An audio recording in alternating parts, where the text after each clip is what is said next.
Hello dear students, good morning.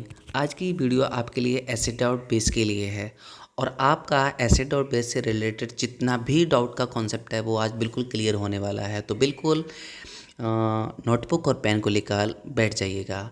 देखिएगा, आप अपने डेली लाइफ में विनीगर को यूज करते होंगे, लेमन को यूज करते होंगे, बेकिंग सोडा, अमोनिया वाटर, इन सभी के लिए आप यूज करते होंगे। लेकिन डेली लाइफ में हम यूज तो कर लेते हैं, लेकिन ये नहीं समझ पाते कि एसिड है और कौन सा बेस है।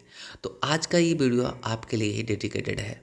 देखिएगा, जो आप विनेगर के लिए यूज करते हैं इसमें एक एसिडिक एसिड होता है और लेमन जो है इसमें सिट्रिक एसिड होता है। विनेगर आप समझते हैं जिसके लिए हम सिरका कहते हैं। तो चलिए हम समझते हैं कुछ प्रॉपर्टी के बारे में।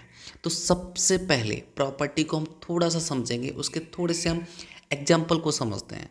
देखिएगा, जो एसिड होता है ना, वो एक पेपर होता है, लिटमस पेपर। उसके लिए जो ब्लू होता है उसको वो रेड में कन्वर्ट कर देगा। और वहीं पर अगर हम बेस की बात करें तो बेस जो होता है वो रेड लिटमस पेपर को ब्लू में कन्वर्ट कर देता है, टर्न कर देता है। जैसा कि आप एग्जाम्पल में देख पा रहे हैं, जैसे कि इस फर्स्ट वाले आप में देख पा रहे हैं कि ब्लू को इसने रेड में कन्वर्ट कर दिया है एसिड ने, और वहीं पर जो बेस है उसने रेड को ब्लू में चेंज कर दिया। तो चलिए कुछ एग्जांपल लेते हैं। आप डेली लाइफ में आप इन सबको यूज करते होंगे, जैसे कि विनेगर, लेमन, टोमेटो, ग्रेप्स और मिल्क। आंट को तो आप यूज नहीं करते होंगे, बट आपने बाय मिस्टेक आंट को कहीं ना कहीं टेस्ट तो किया होगा। और एप्पल, इन सब में एसिड पाया जाता है। जैसा कि आप देख रहे हैं, एप्पल में आपका होता है मैलिक एसिड। जब भी आपको चींटी वाइट कर देती है आंट, तो वहाँ पर आपको बहुत तेज जलन सी होती है, उसमें होता है फॉर्मिक एसिड। वहीं पर अगर आप मिल्क की बात करें तो उसमें होता है लैक्टिक एसिड, और ग्रेप्स में टेरेट्रिक एसिड होता है, और टोमेटो में ऑक्जेलिक एसिड। और लेमन और विनेगर का तो मैं आपको पहले से बता चुका हूँ कि एसिटिक एसिड और सिट्रिक एसिड होता है। तो ये सारे एग्जाम्पल हैं एसिड के, और यहाँ से हमें एसिड मिलता है। तो यहाँ पर आपने ऑर्गेनिक एसिड जो आपने देखे वो सिट्रिक एसिड और मैलिक एसिड थे, और साथ ही साथ आंट में आपको जो एसिड देखने को मिला वो सारे आपके ऑर्गेनिक एसिड हैं। देखिएगा, यहाँ पर ऑर्गेनिक एसिड और आपके लिए आर्टिफिशियल एसिड यहाँ पर देखने को मिलेंगे अगर हम उनको कैटेगराइज करेंगे तो साथ ही साथ हम इसको समझते हैं। और तो अभी आपने ये एग्जांपल देख लिएगा, जैसे कि लेमन, स्टमक एसिड, एसिड रैन, बैटरी एसिड, विनीगर। ये सारे एग्जांपल जो हैं वो आपके एसिड के हैं। तो आपने एसिड रैन को तो देखा ही होगा, जब बारिश होती है, और जब भी एसिड रेन होती है तो बहुत ज़्यादा वो हार्मफुल होती है, एज वेल एज प्लांट्स के लिए, एनिमल्स के लिए, और सारे ह्यूमन बींग्स लैब के लिए। तो कहते हैं ना, जो हमारे जो बुज़ुर्ग लोग हैं वो कहते हैं कि पहली बारिश में हमें नहीं नहाना चाहिए क्योंकि वो एसिड रेन हो सकती है। तो इसलिए कुछ चीज़ें हमें उनकी बात मान लेनी चाहिए। तो चलिए अब समझते हैं क्या होता है एसिड और क्या होता है बेस। तो सबसे पहले समझते हैं व्हाट इज एन एसिड। देखिएगा, N acid is the substance that produce the hydrogen ions in water. जब हम वाटर में इसके लिए सॉल्युबल करते हैं तो ये पॉजिटिव आयंस देता है हाइड्रोजन के। और वहीं पर अगर बात करें, an acid there for can conduct electricity, ये इलेक्ट्रिसिटी को बहुत अच्छे से कंडक्ट कर सकता है। अगर वहीं पर बात करें इसकी पीएच वैल्यू यानी पावर ऑफ हाइड्रोजन, तो इसकी वैल्यू जो है वो 7 से ग्रेटर देन होती है, 7 से ज़्यादा होती है। It has a sour in taste, ये बहुत टेस्ट में सावर होते हैं, खट्टे होते हैं, है ना। जैसे कि नींबू है, आपने खाया होगा। एप्पल को जब आपने कच्चा एप्पल खाते हैं तो उसमें मैलिक एसिड होता है, तो आपको बहुत ज़्यादा टेस्ट में वैसा लगता है। इट हैज़ ज़्यादा स्टनिंग फीलिंग, यानी आपको स्टनिंग फीलिंग होती है। इट इज कॉरेज्ड, जब ये मेटल के कांटेक्ट में आते हैं तो वो जंग लगा देते हैं, यानी कि कॉरेजन प्रोसेस को कर देते हैं। तो चलिए अब हम समझते हैं कि एसिड और बेसिस में क्या क्या डिफरेंस होता है और क्या क्या इसकी प्रॉपर्टीज होती हैं। जैसे कि आपने अभी एसिड की प्रॉपर्टीज के बारे में समझ लिया, तो चलिए अब हम समझते हैं बेसिस की प्रॉपर्टीज के बारे में। बेसिस जो हैं वो टेस्ट में बिटर होते हैं, है ना। बहुत ज़्यादा आपने देखा होगा कड़वे से होते हैं ना, फील स्लिपरी। आप जब भी आप इनको टच करेंगे तो सॉपी टच इनके लिए होगा। जैसे कि आपने साबुन को जब भी पकड़ा होगा तो बहुत चिकना चिकना सा लगता है ना, तो सॉपी टच होता है इनका।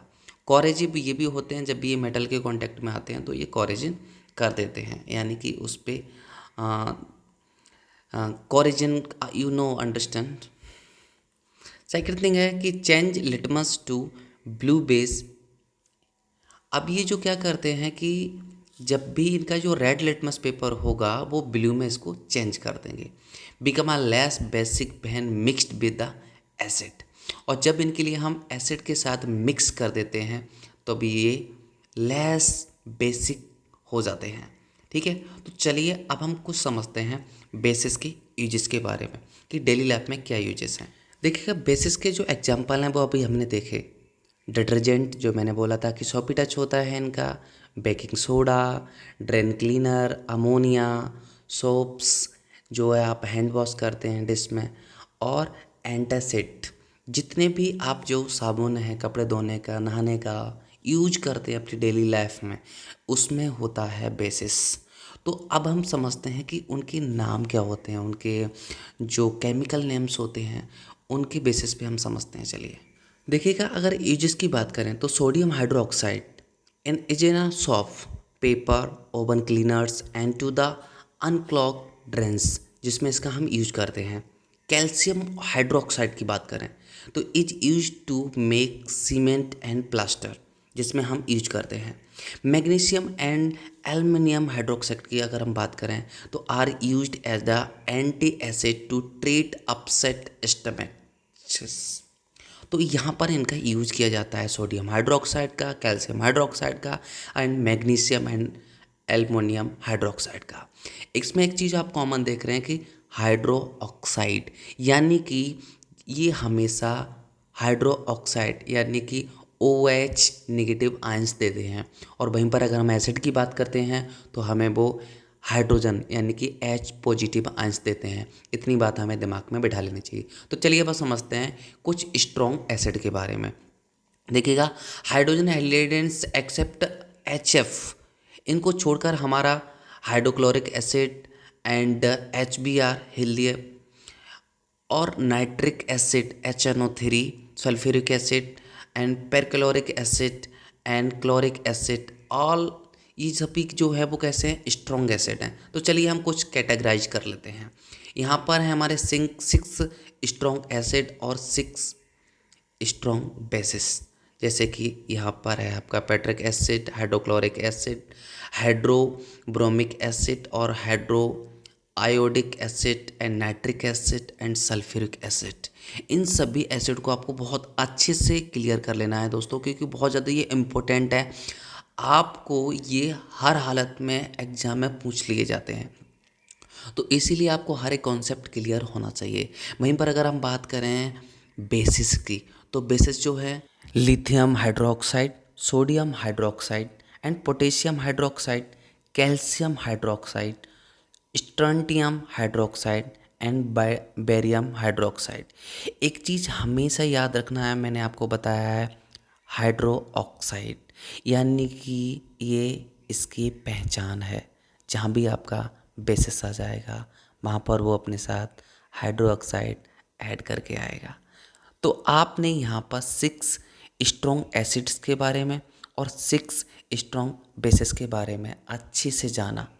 इनको आप अच्छे से नोट डाउन कर लीजिएगा, ये बहुत इम्पोर्टेंट है। इसके बाद अगर हम बात करें एल्कलीज की, तो ये बहुत इम्पोर्टेंट टॉपिक है कि क्या होता है आखिर एल्कलीज।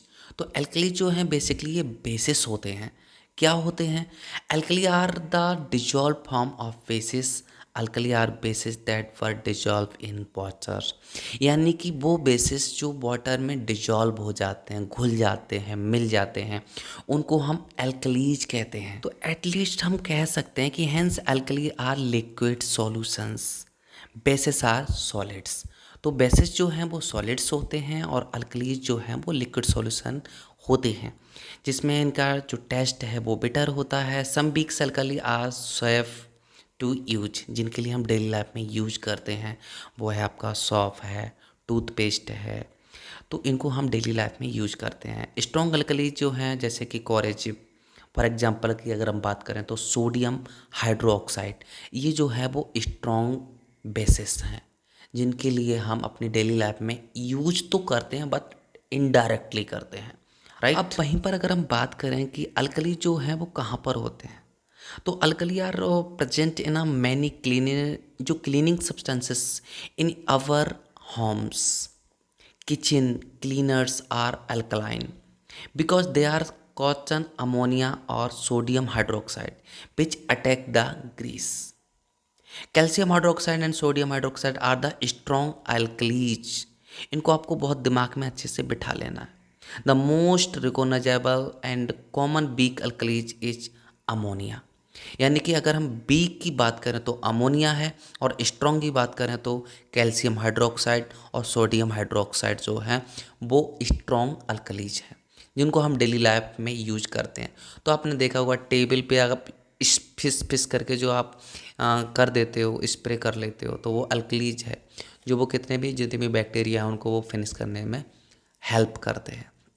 जितना आप अपना साबुन वगैरह यूज करते हैं वो सारे अल्कलीज हैं। तो चलिए, आज का जो हमारा वीडियो है वो यहीं तक रहेगा, क्योंकि वीडियो थोड़ा सा लंबा हो रहा है, तो मैं नहीं चाहता कि वीडियो लंबा हो और आप बोर हों। तो आपने जितना सीखा उसको दोबारा से आप देख सकते हैं, रिवाइज कर सकते हैं, नोट डाउन कर सकते हैं, और मिल सकते हैं अगली वीडियो में। तब तक के लिए जय हिंद।